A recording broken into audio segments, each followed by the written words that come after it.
الصلاۃ والسلام علی رسول اللہ اما بعد فاعوذ باللہ من الشیطان الرجیم بسم اللہ الرحمن الرحیم یا ایہا الذین آمنوا ادخلوا فی السلم کافۃ صدق اللہ مولانا العظیم وقال النبی علیہ الصلاۃ والسلام الحیاء من الایمان او کما قال علیہ الصلاۃ والسلام اللہم صلی علی محمد وآلہ بقدر حسنہ و جمالہ۔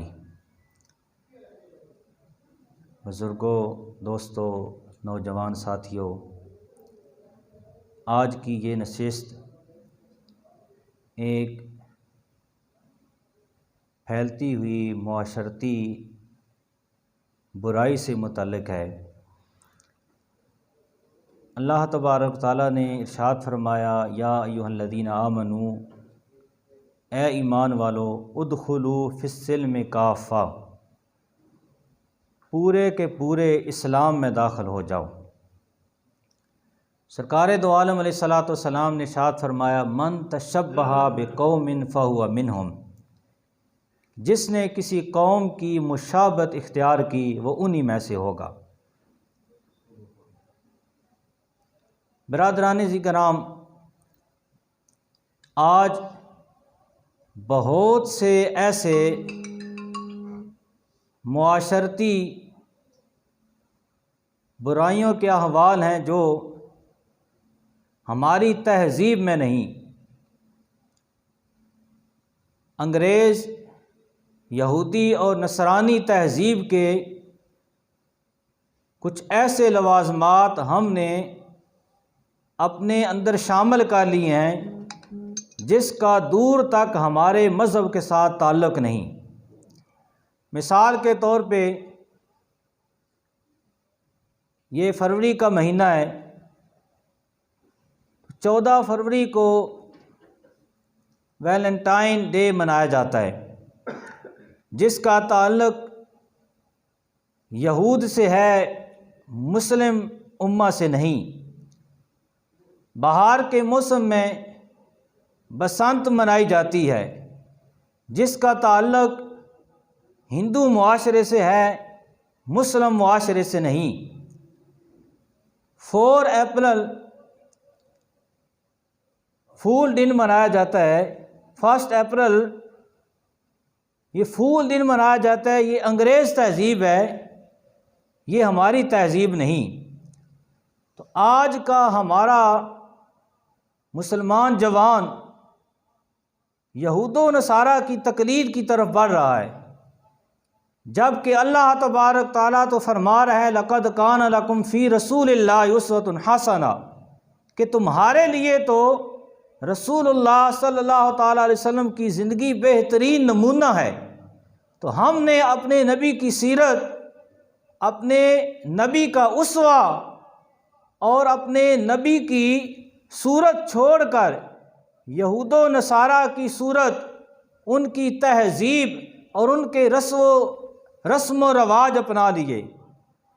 تو آج میرا تعلق خصوصی طور پہ ان نوجوانوں سے ہے اور ان دوستوں سے ہے جو اپنے مذہب سے لا علمی کے طور پہ یہود و نصارہ کے رسم و رواج کو اپنا رہے ہیں۔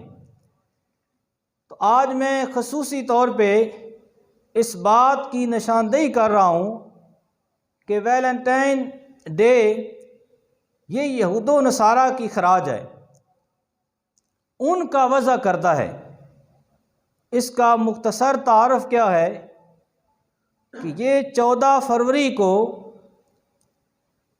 محبت کا دن مناتے ہیں، کہ کسی لڑکے کا کسی لڑکی کے ساتھ محبت کا رشتہ ہو تو اس دن وہ اس کو گفٹ پیش کرتا ہے، کوئی پھول پیش کر رہا ہے، کوئی اور گفٹ دے رہا ہے، یہاں تک کہ اب یہ بڑھتا ہوا یہ رسم و رواج زنا کی طرف جا رہا ہے، اور یہ معاشرے میں پھیلتی ہوئی برائی ہے، جس کو کنٹرول کرنا، جس کو سنبھالنا یہ ہم سب کی ذمہ داری ہے۔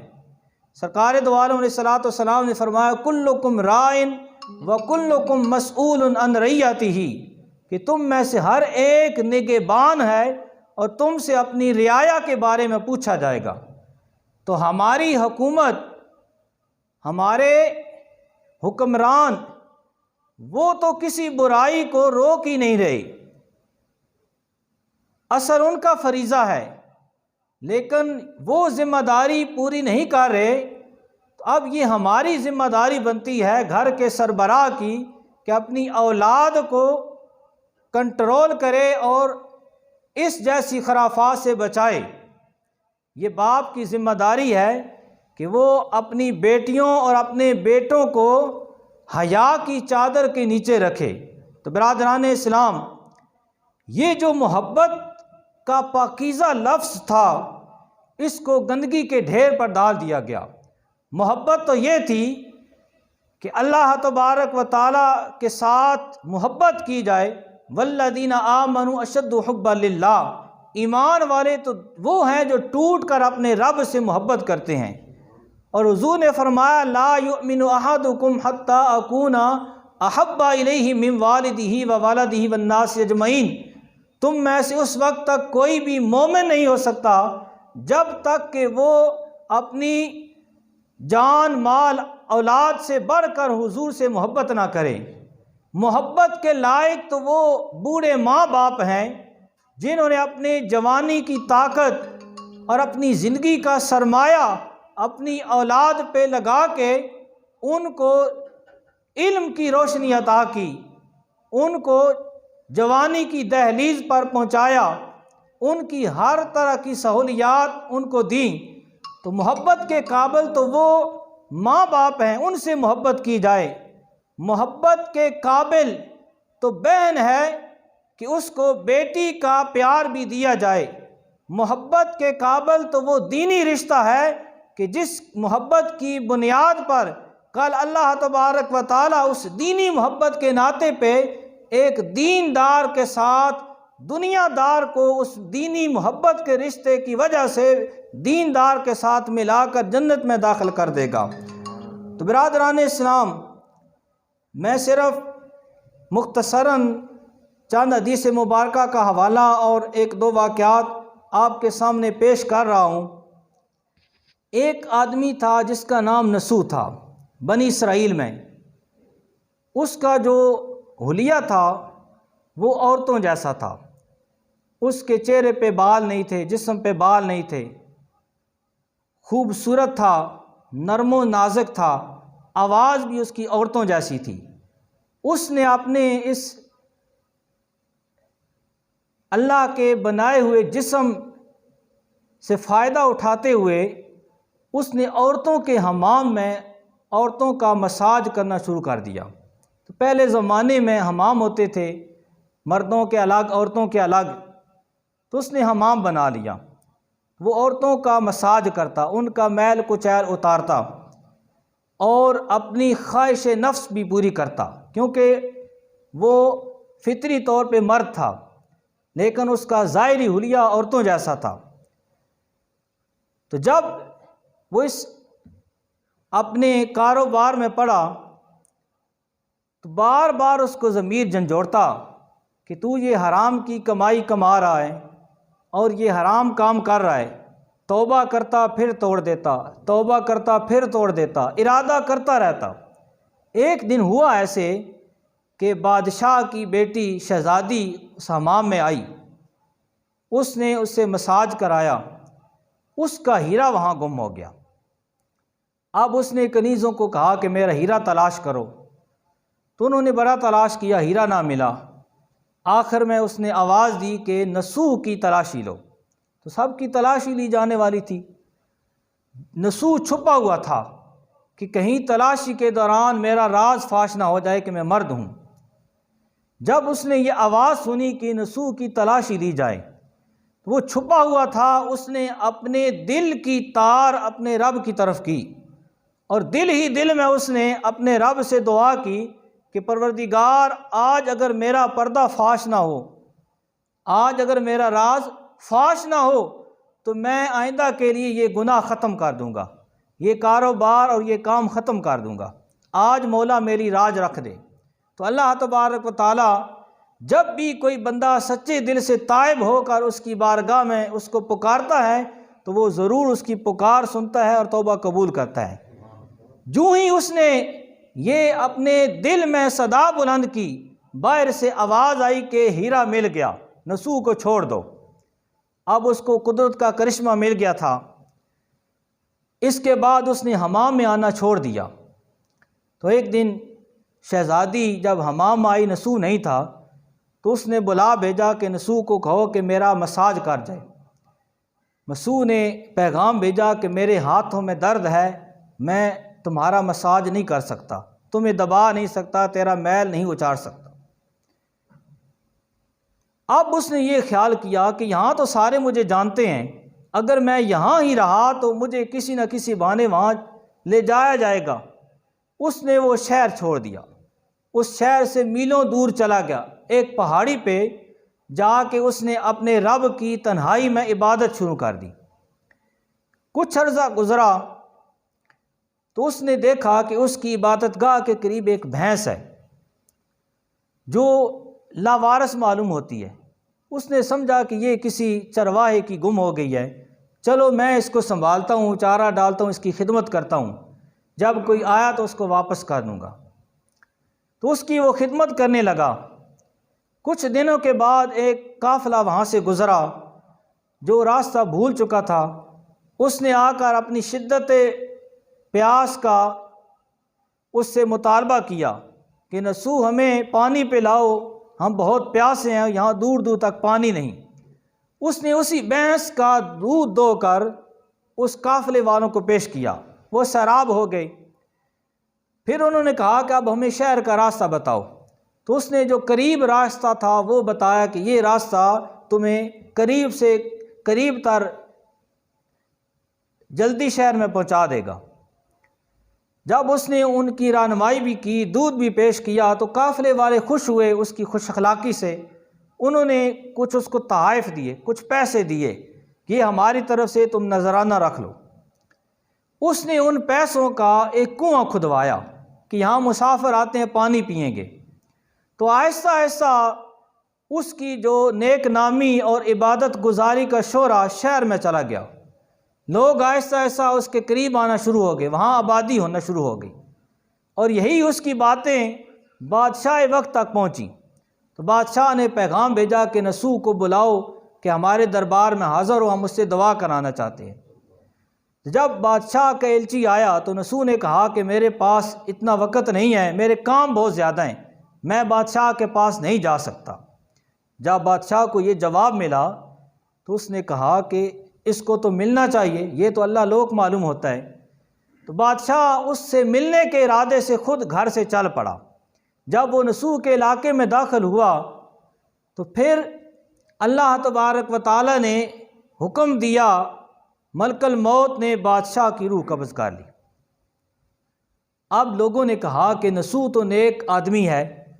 لوگ نسوح کے پاس گئے اور اس کو کہا کہ ہمارا بادشاہ وقت فوت ہو گیا، اب ہم تجھے اپنا بادشاہ بناتے ہیں۔ نسوح کو لا کر انہوں نے بادشاہ کی کرسی پہ بٹھا دیا، اور اللہ کی کرنی یہ ہوئی کہ وہی نسوح اب بادشاہ بن گیا ہے، اور اس بادشاہ کی بیٹی شہزادی نے اس کو نکاح کا پیغام بھیج دیا۔ اس کی شادی شہزادی کے ساتھ ہو گئی۔ اللہ تبارک تعالیٰ نے اس کو توفیق دی، اس نے عدل و انصاف کے ساتھ رعایا سے سلوک کیا۔ کچھ عرصہ گزرا، ایک آدمی اس کے دربار میں آ گیا۔ اس نے کہا کہ اے بادشاہ، میری ایک بھینس سی کافی عرصے سے گم ہو گئی ہے، وہ مجھے ڈھونڈ کر دو، میری مدد کرو۔ نسوح نے کہا کہ وہ تیری بھینس میرے پاس ہے اور یہ سارا مال و دولت اسی کی وجہ سے ہے، تو میری بادشاہی میں آدھا مال و دولت میں تجھے دیتا ہوں۔ یہ تیری بھینس کی وجہ سے میرے پاس یہ ساری دنیا آئی ہے، یہ سارا مال و دولت آیا ہے۔ تو اس آدمی نے کہا کہ میں کوئی آدمی نہیں ہوں اور نہ وہ بھینس تھی، ہم دو فرشتے تھے، ایک بھینس کی شکل میں اور ایک میں آدمی کی شکل میں آیا ہوں۔ اللہ تبارک تعالیٰ نے ہمیں تیرے امتحان کے لیے بھیجا تھا، تو نے ہمارے امتحان میں کامیابی حاصل کر لی، اور اب اللہ تبارک و تعالیٰ نے تیری سچی توبہ کی وجہ سے تجھے بادشاہی بھی دے دی ہے، اور وہی شہزادی جس سے تو اپنی خواہش نفس پوری کرنا چاہتا تھا، اللہ کے ڈر کی خوف کی وجہ سے تو نے اس کے جسم کو چھونا چھوڑ دیا اور اس حمام سے مساج کا ارادہ ترک کر دیا، اللہ تبارک تعالیٰ نے یہ شہزادی تیرے عقد میں دے دی۔ تو یہ بنی اسرائیل کا واقعہ ہے۔ تو اس سے ایک یہ پتہ چلتا ہے کہ عورتوں سے لطف اٹھانے کی وجہ سے وہ نسو مائر تھا، اپنی خواہش بھی پوری کرتا تھا، اور جو اس نے مال کمایا ہوا تھا سارا اس نے غرباء و مساکین میں فروخت کر دیا، اس نے غرباء و مساکین میں وہ سارا مال تقسیم کر دیا، صدقہ و خیرات کر دیا کہ یہ وہ کمائی ہے جو میرے اوپر حلال نہیں ہے۔ تو اللہ تبارک تعالیٰ نے اس کی توبہ قبول کر کے اس کے سارے لوازمات بھی پورے کر دیے۔ حضرت بایزید بسطامی فرماتے ہیں کہ میرے پاس ایک عورت آئی، اس نے نقاب اوڑھا ہوا تھا اور کہنے لگی کہ اے اللہ کے بندے، میرا خاوند دوسری شادی کرنا چاہتا ہے، اگر شریعت اجازت دیتی تو میں نقاب اٹھا کر تمہیں دکھاتی کہ میری جیسی حسینہ عورت کے ہوتے ہوئے میرا خاوند کس طرح دوسری شادی کر سکتا ہے۔ آپ نے جب یہ جملہ سنا تو آپ غش کھا کے گر گئے۔ جب ہوش آیا تو دوستوں نے پوچھا آپ کیوں گر گئے تھے؟ آپ نے فرمایا کہ جب اس نے یہ کہا کہ میرے جیسے حسین چہرے کو دیکھتے ہوئے میرا خاوند دوسری شادی کیسے کر سکتا ہے، دوسرے کے ساتھ محبت کیسے کر سکتا ہے، تو آپ فرماتے ہیں یہ تو مخلوق ہے، اس خالق کا چہرہ کتنا خوبصورت ہوگا، اصل محبت اور عشق کے قابل تو وہ ذات ہے کہ جو حسین ہے اس کو دیکھا جائے اور اس کی محبت دل میں بسائی جائے۔ یہ تو فانی دنیا ہے، یہ فانی دنیا، اس کا فانی حسن ہے، یہ ختم ہو جائے گا۔ برادران اسلام، حضرت خواجہ بختیار کاکی علیہ رحمہ آپ فرماتے ہیں کہ میں نے ایک نقشہ دیکھا، قیامت کا منظر ہے اور آنکھوں کے ڈیلے ٹوکریاں بھر بھر کے جہنم میں جھونکے جا رہے ہیں۔ تو میں نے پوچھا کہ یہ کیا چیز ہے؟ تو بتایا گیا کہ یہ وہ آنکھیں ہیں جو غیر محرم عورتوں کو لذت کے ساتھ، شہوت کے ساتھ دیکھا کرتی تھیں۔ برادران اسلام، بہت سے واقعات ہیں حضور کی زندگی سے۔ حضور اپنے ایک صحابی کے پاس سے گزرے جو اپنے بھائی کو واعظ و نصیحت کر رہے تھے، تو حضور نے فرمایا دعو فإن الحیاء من الایمان، اس کو چھوڑ دے، اگر اس میں حیا ہے تو یہ ایمان کا حصہ ہے، اس کو نصیحت کی ضرورت نہیں ہے، کیونکہ حیا ہی ہے جو بندے کو ہر قسم کے گناہ سے بچا لیتا ہے۔ برادران اسلام، یہ ہماری ذمہ داری ہے۔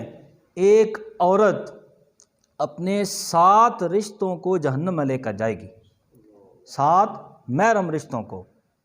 جب عورت کو جہنم کی طرف جھونکنے کے لیے حکم ہوگا، فرشتے لے جانے کے لیے جب اس کو پکڑیں گے تو عورت کھڑی ہو جائے گی اور اللہ کی بارگاہ میں شکایت کرے گی کہ اگر میرا باپ مجھے برائی سے روک لیتا تو آج میں جہنم کے گڑھے کے قریب نہ جاتی، اگر میرا بھائی مجھے روکتا برائی سے تو میں رک جاتی، اگر میرا بیٹا مجھے پکڑتا تو میں رک جاتی، اگر میرا ماموں مجھے روکتا تو میں رک جاتی، اگر میرا چاچو مجھے بے حیائی اور بے حیائی کے بازار میں جانے سے منع کرتا تو میں رک جاتی، اگر میرا بھانجا مجھے پکڑ رکھتا، برائی کی محفل میں نہ جانے دیتا تو میں رک جاتی، اگر میرا بھتیجا مجھے روکتا تو میں رک جاتی۔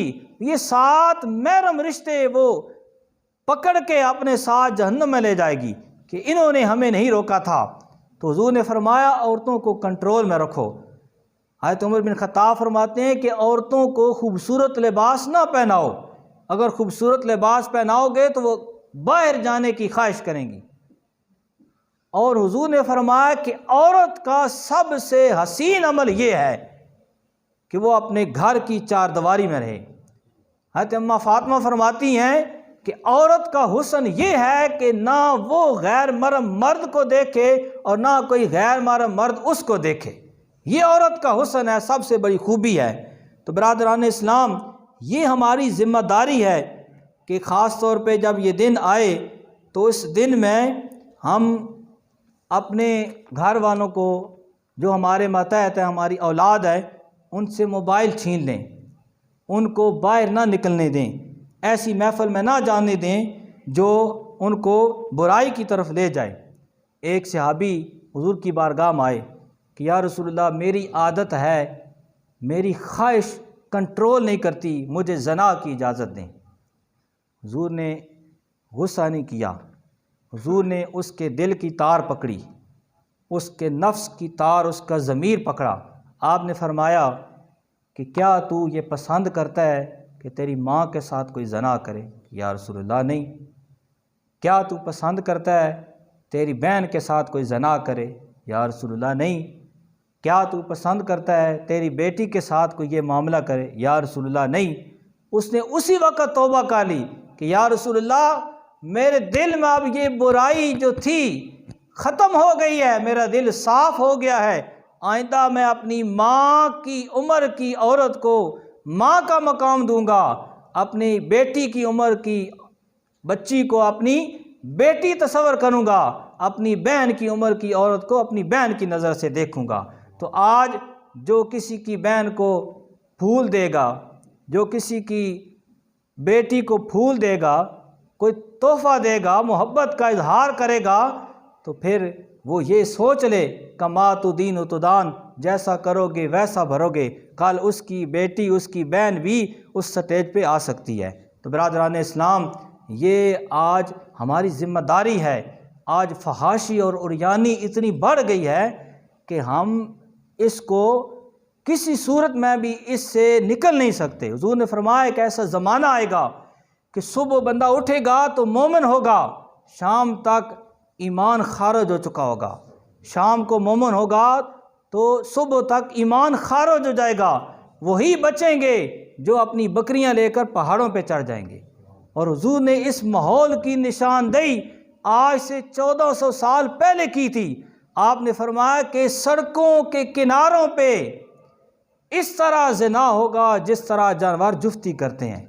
اور حضور نے فرمایا کہ اس وقت ایسا واقعہ بھی ہوگا کہ چند دوست بیٹھے ہوئے ہوں گے اور ایک ان میں سے اٹھے گا اور ایک اپنی محبوبہ کے ساتھ، عورت کے ساتھ، وہ سڑک پہ ہی، چوراہے پہ ہی بدکاری شروع کر دے گا۔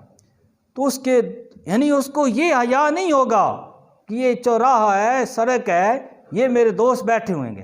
حضور نے فرمایا ان بیٹھے ہوئے لوگوں میں سے ایک آدمی بولے گا، وہ کہے گا کہ یار تم نے یہ برائی کرنی تھی، روک نہیں سکتا ہوگا کہ تو نے یہ برائی کرنی تھی تو تو تھوڑا سا پردہ کر لیتا، چوراہے سے ہٹ جاتا۔